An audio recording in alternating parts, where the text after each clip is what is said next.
আসসালামু আলাইকুম। Hi guys, সকালে কেমন আছেন? আমি আলহামদুলিল্লাহ ভালো আছি। তো আমার গলার মনে হয় ঠিক হবে না, কেউ মনে হয় অভিশাপ দিছে, সেই জন্য আমার গলার ভয়েস ঠিক হইতাছে না।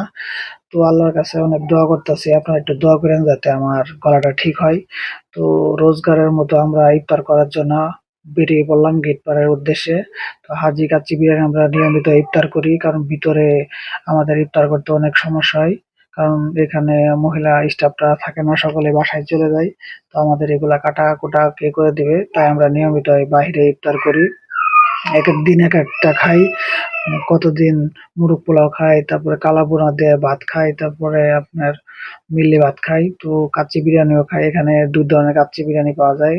একটা হলো বাসমতি রাইসের, আরেকটা হলো গিয়া চিনি গুঁড়া চাউলের। তো আজকে যাই দেখি কি রকম কাচ্চি পাওয়া যায়। তো আমরা আস্তে আইসা বললাম এই যে হাজি কাচ্চি বিরিয়ানি হাউস। তো আসার পরে বাইকটা থামালাম, থামানোর পরে পার্ক করার পর আমরা গাড় লক করে ভিতরে যাইতেছি। তো প্রথমে আবুল ভাই গেল, আবুল ভাই বলতেছে ভাই খাবার টাবার আছে কি? বলতেছে ভাই আছে, সমস্যা নাই। পরে আবুল ভাইয়ের বললাম ভাই আপনি সিটে বসেন, আমি একটু ফ্রেশ হয়ে আসি। তো আবুল ভাই দেখতেছে কোন সিট ফাঁকা আছে।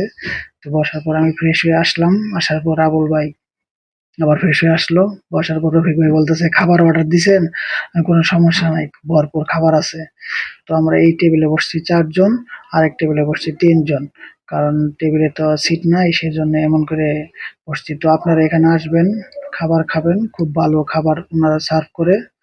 তো সকলকে ঈদের অগ্রিম শুভেচ্ছা, সকলে ভালো থাকবেন।